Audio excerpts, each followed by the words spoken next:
Olá, Berianos! Neste vídeo nós exploraremos as raízes da ignorância e da má interpretação, abordando que o conhecimento é um caminho sem volta. Esta é a parte 8. No vídeo anterior nós vimos que a resistência enfrentada por indivíduos que expressam ideias originais muitas vezes leva à exclusão devido à falta de conformidade com opiniões predominantes. Isso pode levar alguns a abandonar comportamentos moralmente corretos e a busca por desenvolvimento pessoal, enfrentando uma batalha solitária por melhorias diante de uma maioria apática. A sociedade, embora mantenha normas sobre o que é correto ou agradável, muitas vezes condiciona a felicidade a seguir essas expectativas, o que nem sempre resulta em uma satisfação genuína. Indivíduos que se destacam por ideias criativas e inovadoras são frequentemente marginalizados, mas histórias como a de Jesus e figuras como Einstein e Tesla mostram que aqueles que desafiam as concepções pré-estabelecidas podem deixar um legado significativo. Neste vídeo, nós abordaremos que o conhecimento é um caminho sem volta, e seria tolice agir com ignorância.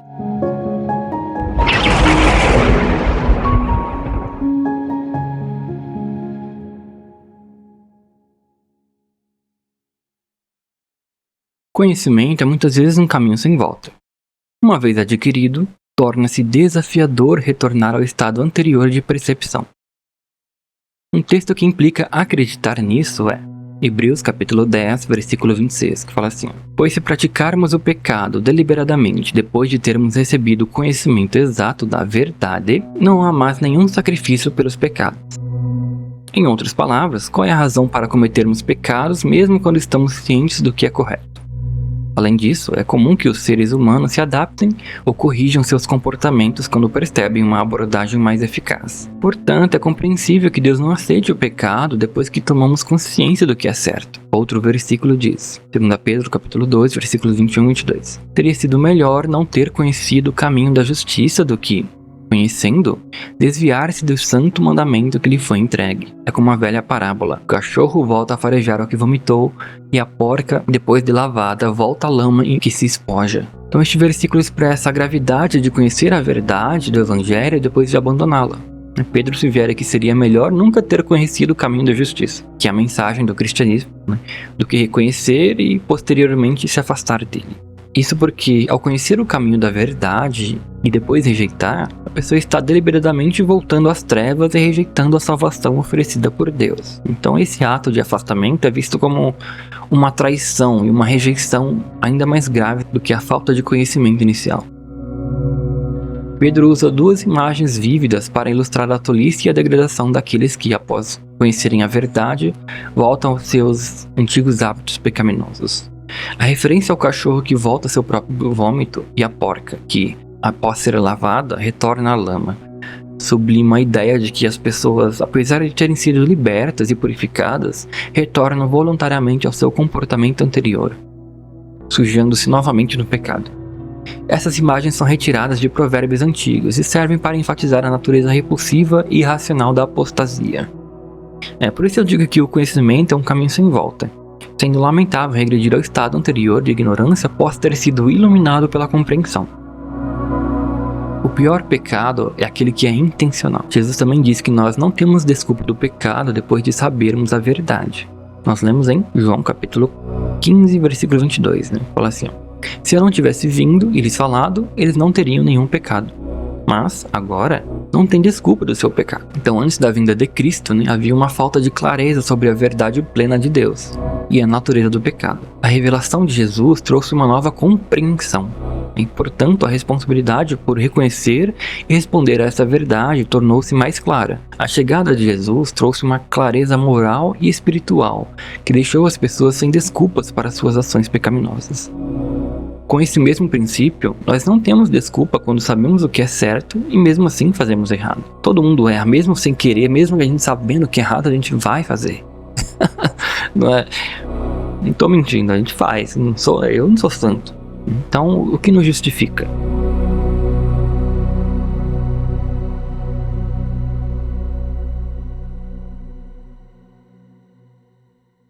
Então, veja o que o apóstolo Paulo diz em Romanos capítulo 3, versículo 19 e 20. Fala assim: Ora, nós sabemos que tudo que a lei diz aos que estão debaixo da lei, o diz, para que toda boca esteja fechada e todo mundo seja condenável diante de Deus. Por isso nenhuma carne será justificada diante dele pelas obras da lei, porque pela lei vem o conhecimento do pecado. Então, uma das funções da lei é mostrar que todos nós falhamos em cumprir perfeitamente os mandamentos de Deus. E por isso ninguém pode ser considerado justo. É apenas por meio da obediência da lei, né? Por meio de obras. Então ninguém consegue ser moralmente perfeito em todas as áreas da vida, em todas as coisas. Todos nós cometemos erros, né? Em nossos ensinamentos e práticas. Não podemos alcançar a perfeição, apesar de nossos esforços. No entanto, nossa salvação não depende da perfeição ou de praticar obras, mas sim de nosso sincero desejo em agradar a Deus e da graça concedida por meio do sacrifício de Jesus. A sinceridade genuína motivará nossas ações e obediência, levando-nos a nos fazer o nosso melhor possível. Mas não é porque não conseguimos fazer tudo que não vamos nos esforçar. E a ideia também é dar o nosso melhor. No entanto, a nossa propensão ao pecado e a inconsistência na obediência a Deus permanece. Você pode comprar uma barraca inteira de cachorro-quente de alguém. Então você pode dar uma casa para alguém, fazer muitas coisas boas, né? Se sua vida estiver suja perante Deus, isso não adiantará nada. Obras não salvam, né? O que salva é a sua sinceridade, dando o seu máximo em fazer tudo que Deus pediu. E não perfeição ou obras muito boas, né? Mas que são visando a salvação. Não tem como barganhar com Deus, né? Ou fazer coisas boas para Ele te recompensar. Isso não é possível porque Deus avalia os corações e sabe que não é sincero. É simplesmente para ganhar a vida eterna, né? Pois alguns não amam a Deus de verdade, né? E querem se reconciliar com Ele, mas simplesmente querem a vida eterna, né? Então Deus irá dizer, não, você quis a vida eterna, você não quis parar de fazer o que é errado, né? Sendo que o requisito para a vida eterna era se reconciliar com Deus, e isso inclui parar de fazer o que é errado, é ter uma vida limpa, né? Então não tem como comprar a salvação. Por exemplo, eu vou fazer isso para ganhar a salvação. Né? Nem nesse sistema, nem no dia do julgamento. O que nós fazemos de muito certo ou muito bom não irá compensar o que fizemos de errado. Então tudo que fazemos aqui, nós teremos a nossa retribuição no dia do julgamento. Então nada que fizemos de mal aqui é de graça, tá? Conforme diz 1 Samuel capítulo 15, versículo 22, Deus deseja obediência e não sacrifício. Então ele prefere que você obedeça e não que faça algo errado de propósito e depois faça algo muito bom para compensar o que você fez de errado. Né? Então Deus é justo, né? E essa justiça pode ser tanto benéfica como desfavorável para quem é julgado. Por isso a mensagem dos cristãos trazem a salvação, mas também trazem a condenação. Porque o conhecimento é um caminho sem volta. E simplificando os conceitos, se você sabe e não fez o certo, será condenado. E se você sabe e fez certo, será justificado. E isso agora só vai depender de você.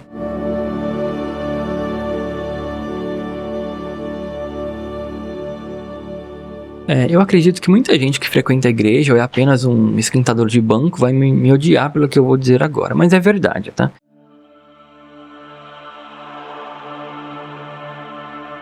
Hoje as pessoas não procuram a Deus nas denominações cristãs.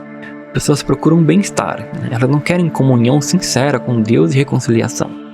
Renúncia do pecado, né? As pessoas querem fazer meio que um pacto com Deus, né? Então, eu dou isso a Deus e Deus me dá aquilo. Ou então, a adoração a Deus acaba sendo casual, né? Então, eu quero que minha vida mude, então eu vou adorar mais a Deus, para que Ele me dê a vida que eu quero, né? Então, se isso não acontecer, eu paro de frequentar. Se um ser humano já fica com raiva ou reconhece que só há interesse, então imagina Deus. Mas a adoração a Deus não é para isso, né? É necessário reconciliação e renúncia do pecado, né? O cristianismo desafia o nosso ego, né? Nosso instinto. Como eu já disse nos outros vídeos, né? O Cristo é amor, mas também é renúncia, né? É a reconciliação com Deus em relação ao nosso pecado.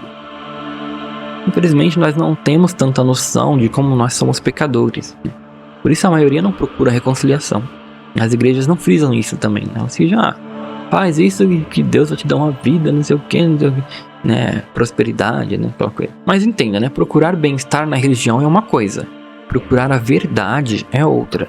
Na verdade, o seu bem-estar deve ser em encontrar a verdade. Agora, querer apenas o bem-estar, a verdade acaba ficando de lado, né? Porque o que importa é o que o indivíduo acredita que o faz bem. Quando nós procuramos a verdade, nós não iremos nos importar tanto com o que nos favorece ou não. Seu bem-estar está em encontrar e viver a verdade, e não ir atrás do que acalenta o nosso ego. Porque o cristianismo é renúncia. Jesus disse, negue a si mesmo. E o próprio Jesus tinha uma missão aqui na Terra que não favorecia muito, né? Ele veio aqui para morrer pela gente, para pregar, né? Que nem um vídeo passado nós vimos que ele veio, né? Se humilhou, né? No estado de ser humano, né? E podia ter ficado lá em cima mesmo, manda outro lá, né? Não, ele foi lá e veio. É claro que a nossa adoração tem que nos gerar prazer, né? Porque é a nossa renúncia, né? O nosso desejo de se reconciliar com Deus vai gerar bem-estar, por quê? Por estarmos praticando a coisa certa, ao lado de pessoas que também querem. Mas esse é o bem-estar, né? Alguns procuram o bem-estar em ganhar as coisas, né? Em fazer barganha, né? Isso não é o sentido da adoração, né? Adoração não é para isso. Mas também não basta nós assumirmos que somos pecadores, né? Preciso ter renúncia, né? Mudança de vida, né? Não adianta, né? Posso pregar tudo isso aqui e depois, o que adianta, né? Não tem sinceridade, né? E outra, que se pecamos é porque nós não estamos cumprindo plenamente os mandamentos de Deus, né? Leiamos então Romanos capítulo 3, versículos 23 e 24, que fala assim, ó. Pois todos pecaram e estão destituídos da glória de Deus, sendo justificados gratuitamente por sua graça, por meio da redenção em que há Cristo Jesus. Então, se alguém diz que segue todas as instruções de Jesus, basicamente está sugerindo que não comete pecados, já que o texto menciona que estamos sem a glória de Deus e somos desaprovados por Ele. Então, seremos justificados pela graça divina, né? Desde que sejamos sinceros em dar o nosso melhor a Deus, praticando o que Cristo ensinou. Por isso seria orgulho de nossa parte afirmar que nós fazemos tudo o que Deus pede. Eu creio que seria mais apropriado nós afirmarmos que nós nos esforçamos, né? Pois ao declarar que cumprimos todas as demandas, né, estamos alegando ausência de pecado. Isso não é possível, né? Veja o que diz 1 João capítulo 1, versículo 8. Fala assim, ó. Se declaramos que não temos pecado algum, enganamos a nós mesmos, e a verdade não está em nós. Então, se nunca cometemos erros, isso implica em seguir perfeitamente todas as orientações divinas. Contudo, como evidenciado nos textos anteriores e neste, essa não é a realidade, né? A verdade é que todos nós pecamos. E vamos pecar no futuro, infelizmente. O texto também dá a entender que para chegarmos na verdade, nós precisamos entender que nós erramos para podermos consertar os nossos erros e prosseguir. Então, se não tiver isso, nós não estaremos com a verdade, né? Por quê? Porque a gente não comete erro, nós sabemos de tudo, nós estamos certos sempre. Isso não é verdade, né? Isso me faz lembrar também que algumas religiões adotam essa postura, né? Sendo dogmáticas e reivindicando a posse da verdade, né? Porém, evitando admitir seus erros ou pedir desculpas. Então, se nós não tivermos cuidado, né, nós podemos adotar essa mesma postura, que não é desejável. Então é importante nós reconhecermos nossos erros, pois isso permite corrigir e prosseguir na busca pela verdade. A gente assumir que nós erramos é crucial para, eventualmente, quando errarmos, corrigir os nossos conceitos. Então, normalmente, a maioria de nós tem alguma origem na tradição religiosa e adquire conceitos que podem estar incorretos, de fato. Além disso, nosso conhecimento pode estar sujeito a revisões e atualizações, né? Portanto, nós não podemos afirmar com certeza que estamos cumprindo integralmente os desígnios divinos, né? Entanto, nós buscamos aplicar da melhor forma possível o que nós sabemos e estamos abertos a aprender e nos atualizar. E este é o comportamento que Deus espera de nós. Afinal, Ele espera um arrependimento dos pecados, uma mudança, né? Uma atualização do modo de pensar e praticar. Aqueles que afirmam que podemos realizar tudo o que Deus nos pede sem cometer erros, estão essencialmente exigindo perfeição. E como nós vimos nos textos que acabamos de ler, isso não é possível. Claro que eu não estou dizendo aqui que é errado querer uma vida melhor, tá? Claro que a gente pode, mas sim que a nossa reconciliação com Deus deve ser a coisa primordial ao procurar o cristianismo em nossa adoração. Porque primeiro nos reconciliamos com Deus, depois melhoramos de vida, e depois temos uma coerência melhor para pedir alguma coisa, né? A gente é todo pecador, vai pedir o que para Deus? Até porque nós somos todos pecadores, né? A gente não merece nada de Deus. O mínimo que teríamos que fazer para pedir algo a Deus é manter uma vida íntegra, né? Deus não nos deve nada, mas Ele nos amou e deu o seu Filho, né? Jesus Cristo. Deus também irá nos julgar com base no quanto praticamos o que conhecemos. O que nós podemos fazer é se preocupar em dar o nosso melhor.